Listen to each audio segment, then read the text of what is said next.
खुशी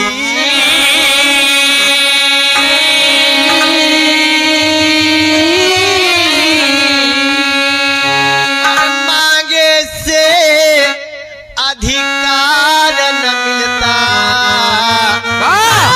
मांगे मिलती है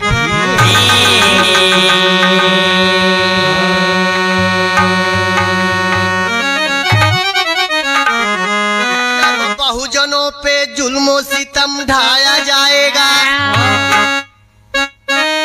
बर्दाश्त की सीमा तक बचाया जाएगा, फिर भी न बाज आए तो कान खोल कर सुन लो, भीमा कोरे गांव फिर दोहराया जाए।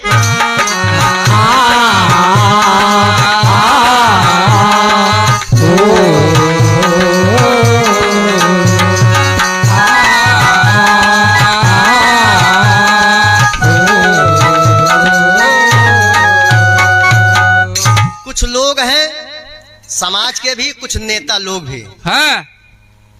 बहुजन समाज पार्टी यानी बहन मायावती जी को हल्के में समझते हैं, उनसे कहना है, इसीलिए मान्यवर कांसीराम साहब ने चमचा युग किताब भी लिख दी है। वाह! बहन जी को हल्के में मत लेना है। क्यों? बहन जी को ऐसे हल्के में लेने वाले, जय भीम कांसीराम जी का नाम लेने वाले, अरे जिस दिन बहन सिर्फ ट्वीट से एक आवाज लगा दे, कोई नहीं मिलेंगे तुमको बचाने। ये सब चिंगारी जैसे आग होती है, चिंगारियां उठती हैं, और चिंगारी जितने तेजी उठती है उतने तेजी से बंद हो जाती है, लेकिन आग आग होती है। बहन जी आग का गोला है, और सब चिंगारियां हैं, उबाल में आ जाते हैं। समझना पड़ेगा। तमाम नेता लोग हैं, जिस नर्सरी में पढ़ के आज तुम बड़े हुए, ऐसे चमचा दलाली करने वाले नेताओं से कहना है, जिस नर्सरी में पढ़ के आज तुम बड़े हुए, वो नर्सरी बहुजन समाज की ही है, श्री राम साहब की ही नर्सरी है। जिस नर्सरी में पढ़ के आज तुम बड़े हुए, तब बोलना भी न आता था, आज बोलने लगे। अरे स्वार्थ में इतने अंधे, तेवर बदल गए, और जिस थाली में खाया उसमें छेद कर दिए। आज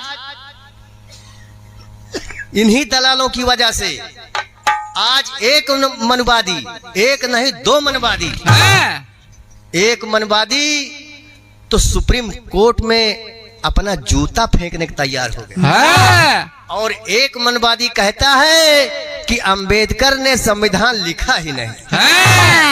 इतनी हिम्मत हो गई, जबकि उसी संविधान को पढ़ के वकील हुआ। ब्राह्मण समाज का है, मिश्रा है, अनिल मिश्रा, ग्वालियर हाई कोर्ट में वकालत करता है। आज उसका मन बढ़ा क्यों? इसमें सरकार की मंशा साफ है, नहीं कर रही। इसका मतलब पीछे से, पर्दे के पीछे उसका हाथ है। एक तर्ज लगा मास्टर, और तर्ज मास्टर के हमारे पसंद बा। एक दिन एक दुल्हन मास्टर साहब से कहे लगी, क्या कहती है? हाय अरे पलमा मिलल बड़ा हल्का, अरे पलमा मिलल बड़ा हल्का, भगवान मिलल बड़ा हल्का, भगवान कसम, पलमा मिला बड़ा हल्का, भगवान कसम, पलमा मिला बड़ा हल्का, भगवान पलमा मिला बड़ा हल्का, भगवान कसम, पलमा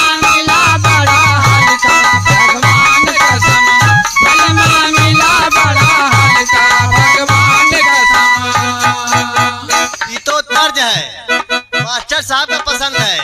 दुल्हनिया कहा था कि बलमा मिलल बड़ा हल्का भगवान कसम, अरे वो से चलै नहीं नलका भगवान कसम, वो से चले नहीं नलका भगवान कसम, वो से चले नहीं नलका भगवान कसम, वो से चले नहीं नलका भगवान कसम, वो से चले नहीं नलका भगवान कसम, बलमा मिला बड़ा हल्का भगवान कसम, बलमा मिला बड़ा हल्का भगवान कसम।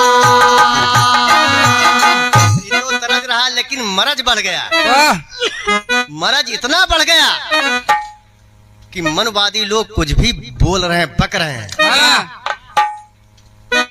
समाज को समझना चाहिए हाँ और दलाल किस्म के नेताओं को समझना चाहिए। वाह क्या कहता है मनवादी कि अनिल मनुवादी, अरे मनुवादी अनिल मिश्रा पगलाएगा, अनिल मिश्रा पगलाई गवा, मनुवादी अनिल मिश्रा पगलाई गवा, मनुवादी अनिल मिश्रा पगलाई गवा, मनुवादी अनिल मिश्रा पगलाई गवा, मनुवादी अनिल मिश्रा पगलाई गवा, मनुवादी अनिल मिश्रा पगलाई गवा।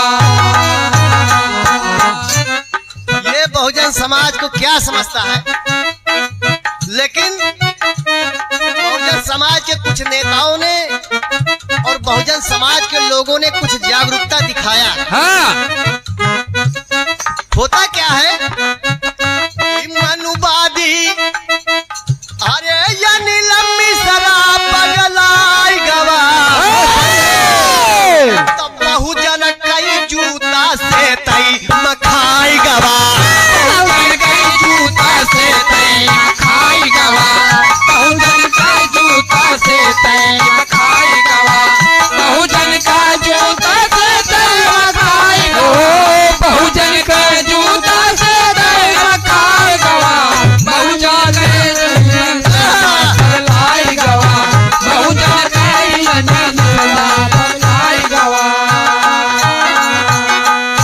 बहुजन समाज के लोग जूता पहनाने के लिए ग्वालियर तक पहुंच गए। हाँ उसको शायद वही पसंद है कि हमको जूता खाना है बहुजन समाज का, हाँ लेकिन उसका 4 सिद्धांत है।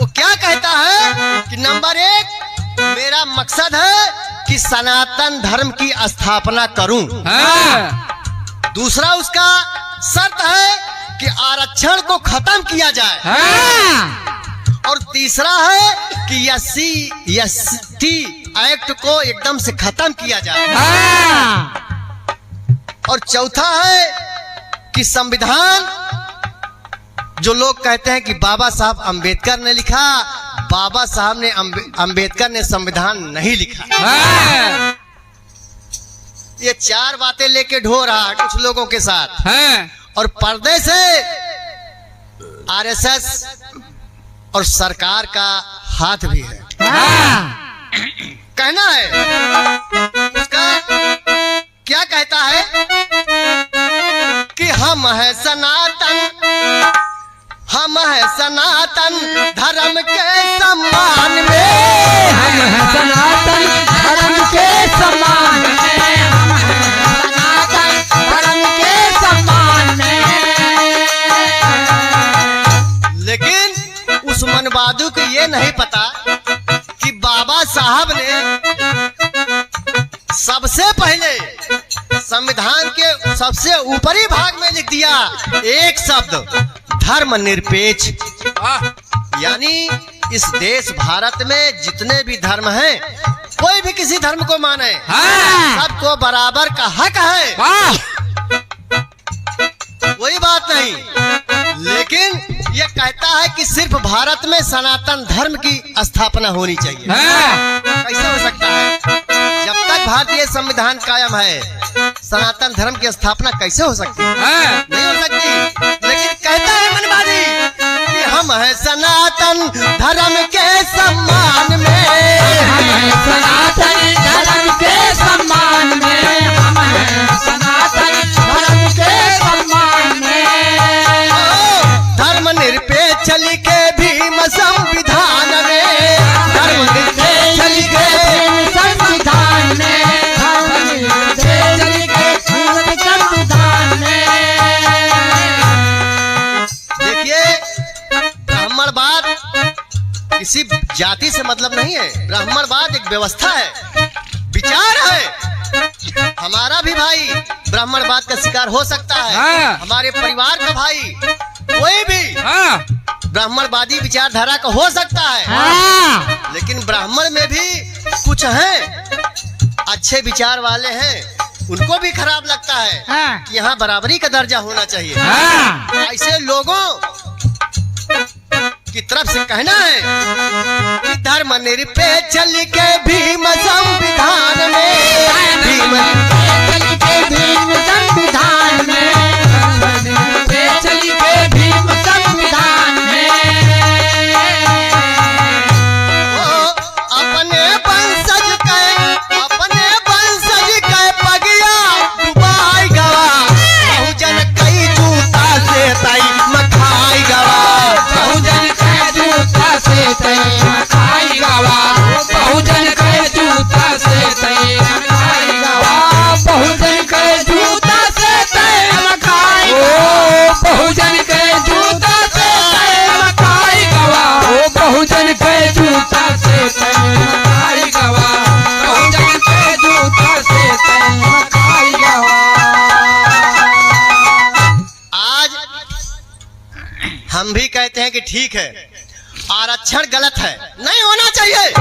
लेकिन सोचो कि तुम 100% आरक्षण, कोई भी मंदिर हो, बड़ी मस्जिद मंदिर हो या छोटी मंदिर हो, भारत में जितने भी मंदिर हैं, कब्जा किसका है? चुरकीदारी का। 100% आरक्षण है, उसमें जो पैसा आता है किसको फायदा होता है? सरकार भी उस पर न टैक्स लगाती है, न उसका कोई हिसाब रखती है, न मांगते हैं। उसका पैसा किसको मिलता है? उसका फायदा सिर्फ पंडित जी को। आज आरक्षण,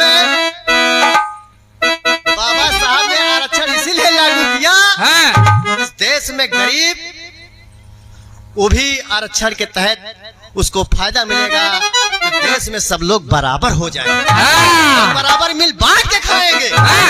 लेकिन सरकार की मंशा ठीक नहीं है भाई। आरक्षण अरे पुराना भइले खत्म करे का मनुवादी सब कइले, मनुवादी सब गइले, मनुवादी सब गइले। यहाँ तक वो पंडित कहता कि अनिल मिश्रा, अरे एससी एसटी, अरे एससी एसटी एक्ट का अरे वो झूठा बताई गवा, यही लिए बहुजन कई जूता से तई मखाई, बहुजन के जूता से तई मखाई गवा, बहुजन के जूता से तई मखाई गवा, बहुजन के जूता से तई मखाई गवा, बहुजन के जूता से तई मखाई गवा, बहुजन के जूता से तई मखाई गवा, बहुजन के जूता से तई मखाई गवा। लेकिन कहना है मेरे भाई, आज महाविद्वान भीम अरे भैले महान हो, आज भारत ही नहीं पूरा विश्व बाबा साहब को विश्व रत्न कहता है, पहले आप नॉलेज कहता है। पूरा दुनिया बहुजन समाज इंसान नहीं भगवान समझता, उस पे मनवादी कह रहा है कि भीम कुछ नहीं, संविधान नहीं लिखा। आज यही भीम अगर उसके मिश्रा के बिरादरी के यहाँ पैदा हुए होते तो आज पता नहीं क्या हो जाता। लेकिन महाविद्वान भीम अरे भैले महान बहुजन समाज पूजे अनुपम भगवान बहुजन समाज पूजे अनुपम भगवान हो बहुजन समाज पूजे अनुपम भगवान हो बहुजन समाज पूजे अनुपम भगवान हो बहुजन समाज पूजे अनुपम भगवान हो बहुजन समाज पूजे अनुपम भगवान हो जागृति दिखाया बहुजन समाज ने कहना है आए अरे तोरेला जो बहुजन अरे रेला जो बहुजन तो सेखी भुलाई गवा जन कई जूता